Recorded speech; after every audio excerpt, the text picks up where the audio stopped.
تو ہو سکتا ہے کہ ایک شخص جو ہمارے سابق علماء نے لکھ دیا کہ یہ چیز شرک، یہ چیز شرک، یہ چیز شرک، یہ چیز شرک، آج سے 500 برس پہلے کا انسان بڑے سے بڑا عالم دین اپنے زمانے کے شرک کو پہچان کر تو لکھ سکتا ہے، اس سے تو آپ بچ رہے ہیں۔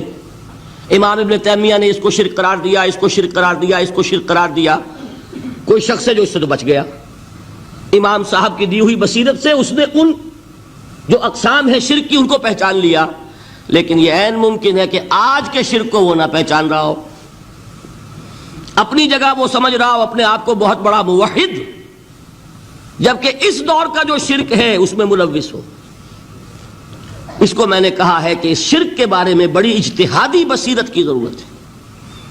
فارسی کا ایک شعر ہے، بڑا پیارا شعر ہے، بہر رنگے کے خواہی جامہ می پوش، من انداز قدت رامی شناسم۔ اپنے محبوب سے کہہ رہا ہے شاعر کہ تم جس طرح کا چاہو لبادہ اوڑھ لو، میں تمہیں تمہارے قد سے پہچان لوں گا، کتنا ہی چھپا لو اپنے آپ کو، کیسے ہی لباس بدل لو، بہر رنگے کے خواہی جامہ می پوش، من انداز قدت رامی شناسم، میں تمہارے قد سے تمہیں پہچان لوں گا۔ یہ اگر بصیرت نہ ہو کہ شرک کو اس کے قد سے پہچان سکیں آپ، اس کے لیے ضرورت ہے اصولوں کی۔ دیکھیے جس طرح الجبرا کے اصول ہوتے ہیں، فارمولہ ہے، فارمولہ ہاتھ میں آ گیا، مسئلے حل کرتے چلے جا رہے ہیں، آپ اپلائی کرنے کی دیر ہے فارمولے کی۔ اگر آپ نے صرف گنتی کر کے کسی زمانے کے شرک وہ تو سمجھ لیے، لیکن وہ بصیرت باطنی حاصل نہیں ہوئی، اجتہادی بصیرت، وہ اصول ہاتھ میں نہیں آئے کہ جس سے آپ پہچان سکیں، تو ہو سکتا ہے کہ اس دور کے شرک کو آپ نہ پہچان سکیں۔ اس کے لیے ضرورت ہے کہ اصل اصول ہاتھ میں آ جائیں تاکہ ان اصولوں کو اپلائی کریں۔ ایک بات مجھ سے اور سن لیجئے، میرا اپنا یہ تاثر ہے، ہمارے دین میں خیر، بھلائی، نیکی، چاہے وہ نظریے کی ہو، علم کی ہو، عقیدے کی ہو، عمل کی ہو، اخلاق کی ہو، وہ سب کیا ہے؟ وہ توحید ہی کے شجرہ طیبہ کی شاخیں ہیں۔ اور شر، برائی، گمراہی، خیالات کی ہو، نظریات کی ہو، علم کی ہو، عقیدے کی ہو، عمل کی ہو، اخلاق کی ہو، سب کے ڈانڈے شرک کے شجرہ خبیثہ سے ملتے ہیں۔ اس شجرہ خبیثہ کے برگوبار ہے جو بھی برائی ہے، عمل کی یا علم کی، اور اس شجرہ طیبہ کے برگوبار ہے جو بھی خوبی ہے، عمل کی یا عقیدے کی۔ یہ میرا تاثر ہے، اور جب تک اس انداز میں وہ آپ کو اندرونی رشتے ظاہر نہیں ہوں گے، آپ پر منکشف نہیں ہوں گے، وہ اجتہادی بصیرت جو ہے پیدا نہیں ہو سکے گی۔ اب آئیے ایک اور بات دیکھیے، شرک میں اور الحاد میں کیا فرق ہے، یہ بھی ہم نہیں سمجھتے۔ الحاد، مادہ پرستی، وہ کیا ہے؟ ایتھیزم، کسی بھی خدا کا انکار۔ ہمارے آج کے دور کی سب سے بڑی گمراہی یہ ہے۔ شرک کیا ہے؟ خداؤں کو ماننا۔ یہ کیا ہے؟ تھیزم ہے، لیکن پولی تھیزم ہے۔ توحید کیا ہے؟ مونو تھیزم ہے، ایک خدا کا ماننا۔ لیکن شرک کے اندر ایک اور حقیقت کو پہچان لیجئے، شرک میں ہمیشہ ٹاپ پر ایک خدا کو مانتے ہیں، باقی سارے خدا نیچے ہوتے ہیں، اوپر جا کر وہ توحید ہوگی ہمیشہ۔ کوئی مشرکانہ نظام ایسا نہیں ہے جو ٹاپ پر جا کر توحید نہ بن جائے۔ دیکھیے ہندو دیویاں، دیوتا بے شمار، لیکن مہادیو وہ بھی کیا دو ہیں؟ مہادیو وہ تو ایک ہے۔ انگریزی میں گاڈز، گاڈیسز، لیکن وہ چھوٹے جی سے لکھے جائیں گے، چھوٹے جی سے لکھے جانے والے گاڈز اینڈ گاڈیسز۔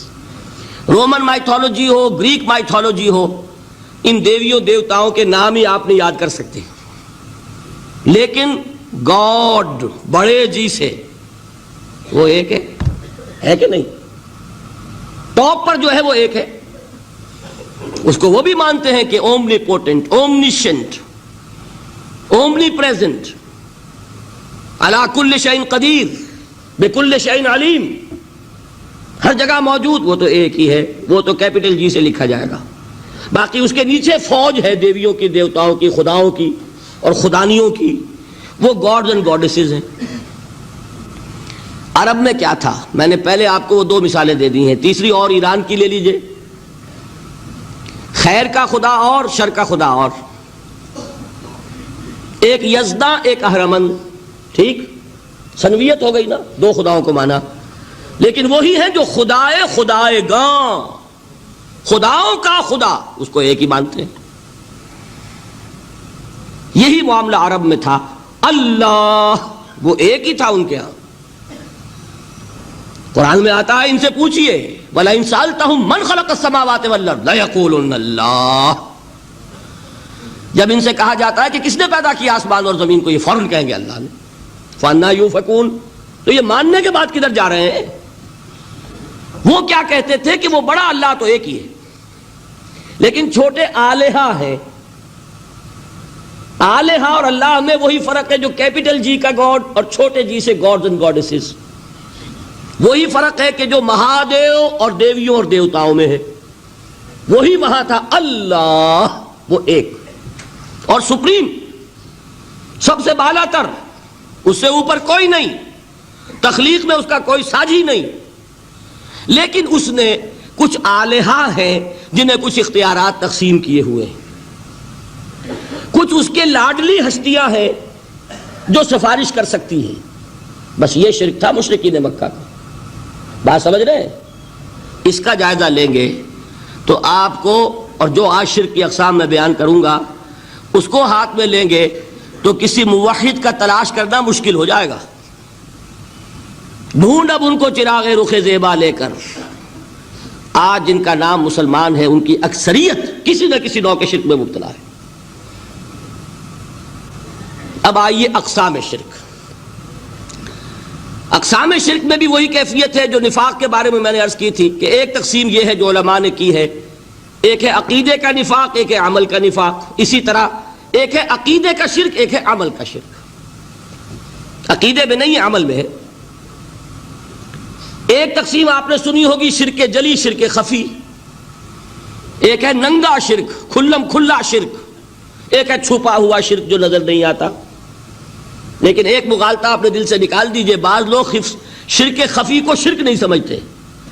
یہ بہت بڑی غلطی ہے. اگر وہ شرک نہ ہوتا تو حضور اسے شرک نہ کہتے. کوئی اور لفظ، عربی زبان کا دامن جو ہے محدود نہیں ہے، پھر اس کے لیے کوئی اور لفظ اختیار فرمایا جاتا ہے. وہ شرک، لیکن ایک شرک ہے جلی جو نمایاں ہے، نظر آ رہا. ایک ہے شرک خفی جو نظر نہیں آ رہا. اور وہ کتنا خفی ہو سکتا ہے اس کی ایک مثال دی حضور نے. شرک خفی اتنا خفی ہو سکتا ہے، ذرا مبالغہ دیکھیے جو حضور نے بات کو سمجھانے کے لیے مثال میں جو مبالغہ اختیار فرمایا. ایک سیاہ اندھیری رات میں ایک سیاہ پتھر پر ایک سیاہ چیونٹی کو رینگتے ہوئے دیکھنا جتنا مشکل ہے، اتنا ہی شرک خفی کا پہچاننا مشکل ہے. بتائیے، آپ نے فرمایا انا افصح العرب، میں عرب کا فصیح ترین انسان ہوں. اس سے آگے کوئی مثال دی جا سکتی ہے؟ اندھیری رات، تاریک رات، پتھر سیاہ، چیونٹی سیاہ، کون دیکھ سکتا؟ جتنا اس کو دیکھنا ناممکن ہے اتنا ہی شرک خفی کا پہچاننا مشکل ہے. گویا کہ اس سے تو اللہ ہی بچائے گا تو انسان بچے گا. ایک آخری بات تمہیداً اور عرض کر دوں، پھر میں چلوں گا اقسام پر. میری جو باتیں آپ کے سامنے آئی اس سے ایک منطقی نتیجہ نکلتا ہے. کوئی شخص اگر حقیقتاً شرک سے بچ جائے، واقعتاً شرک سے بچ جائے، ہر قسم سے بچ جائے، اس سے بھی اوپر کوئی انسان ہوگا. گویا کہ یہ آخری منزل ہے. یا یوں کہیے کہ جس شخص کے بارے میں اللہ تعالیٰ یہ مان لے کہ میرا یہ بندہ شرک سے بری ہے، اس سے بڑی سند کوئی ہے؟ دی ہائیسٹ ٹیسٹیمونیل، سب سے بڑی سند، سب سے بڑی تعریف جو بندے کی ہو سکتی ہے وہ کیا ہے؟ یہ مشرک نہیں. یہی وجہ ہے، دیکھیے آپ قرآن مجید میں حضرت ابراہیم کے ذکر میں دیکھیں گے. ابراہیم کا مقام کیا ہے؟ خلیل اللہ، ابو الانبیاء، امام الناس. 3 نسبتیں ہیں، تینوں بڑی عظیم. اللہ کے ساتھ نسبت کیا ہے؟ خلیل. واتخذ اللہ ابراہیم خلیلا. ابو الانبیاء کتنے نبی ہیں ان کی نسل میں؟ اسحاق اور اسماعیل سے چلیے، پھر یعقوب اور یوسف، اور پھر چلیے موسیٰ اور ہارون، اور پھر چلیے سارے انبیاء بنی اسرائیل کے حضرت عیسیٰ، پھر یہاں تک کہ محمد الرسول اللہ کس کی اولاد ہیں؟ ابراہیم کی. ابو الانبیاء. اور نمبر 3 انی جاعلک للناس اماما، امام الناس.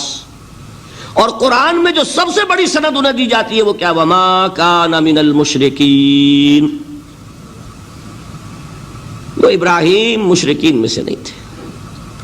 معلوم ہوا کہ یہ سب سے بڑی سند ہے، سب سے بڑا سرٹیفکیٹ ہے، سب سے بڑا ٹیسٹیمونیل ہے جو اللہ کی طرف سے کسی کو مل جائے. میں جو اقسام شرک بیان کرنا چاہتا ہوں تو میری تقسیم ذرا مختلف ہے. اب وہ ذرا اپنے ذہن میں وہ نقشہ بنا لیجئے، آپ بنایا کرتے ہیں ایک، اس کو پھر 3 میں تقسیم کیجئے. شرک کی 3 بڑی بڑی قسمیں ہیں.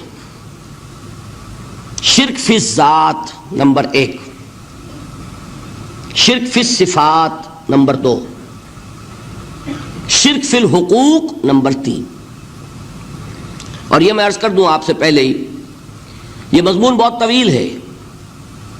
میں آج صرف یہ کروں گا کہ خاکہ مکمل کر دوں. اب اس خاکے میں رنگ بھرنا، وہ تو ایک موضوع پر شرک فی ذات پر پوری تقریر ہونی چاہیے، شرک فی صفات پر ہونی چاہیے. ایک ایک گھنٹے کے میرے 6 کیسٹ ہیں اللہ کے فضل و کرم سے، جو کئی سال سے وہ پھیل رہے ہیں. 6 گھنٹے میں نے ان چیزوں کو بیان کیا. وہ موجود ہوں گے، لیکن آج وہ خاکہ ذہن میں بنا لیجئے، اور کچھ آپ کو الجبرے کے فارمولے ہاتھ میں آ جائیں تاکہ خود آپ میں صلاحیت پیدا ہو جائے پرکھنے کی کہ اس فارمولے کو اپلائی کر کے دیکھ لیں یہ شرک ہے یا نہیں. یہ 2 کام تو میں انشاءاللہ آج کر دوں گا، آپ مطمئن رہیں. باقی یہ کہ تفصیل، وہ تو ہر سلسلے میں تفصیل پھر بہت ہوگی. وہ شوق ہو تو وہ کیسٹ آپ سنیے. تو 3 تقسیمیں ہو گئی. شرک فی ذات، اللہ کی ذات میں کسی کو شریک کر دینا، یہ سب سے زیادہ نمایاں، سب سے زیادہ جلی، سب سے زیادہ عریاں، اور اللہ تعالیٰ کو سب سے زیادہ مبغوض اور ناپسند شرک ہے. شرک فی الصفات نمبر 2، یہ ایک علمی مسئلہ ہے جس میں آدمی ٹھوکر کھا جاتا ہے اگر محتاط نہ ہو. بڑے سے بڑے آدمی کو ٹھوکر لگ جائے گی. اس کا میں فارمولہ صرف آپ کو دوں گا، وہ ذہن میں رکھ لیجئے، پھر جہاں چاہیں اپلائی کیجئے، انشاءاللہ تعالی آپ کو ٹھوکر نہیں لگے گی.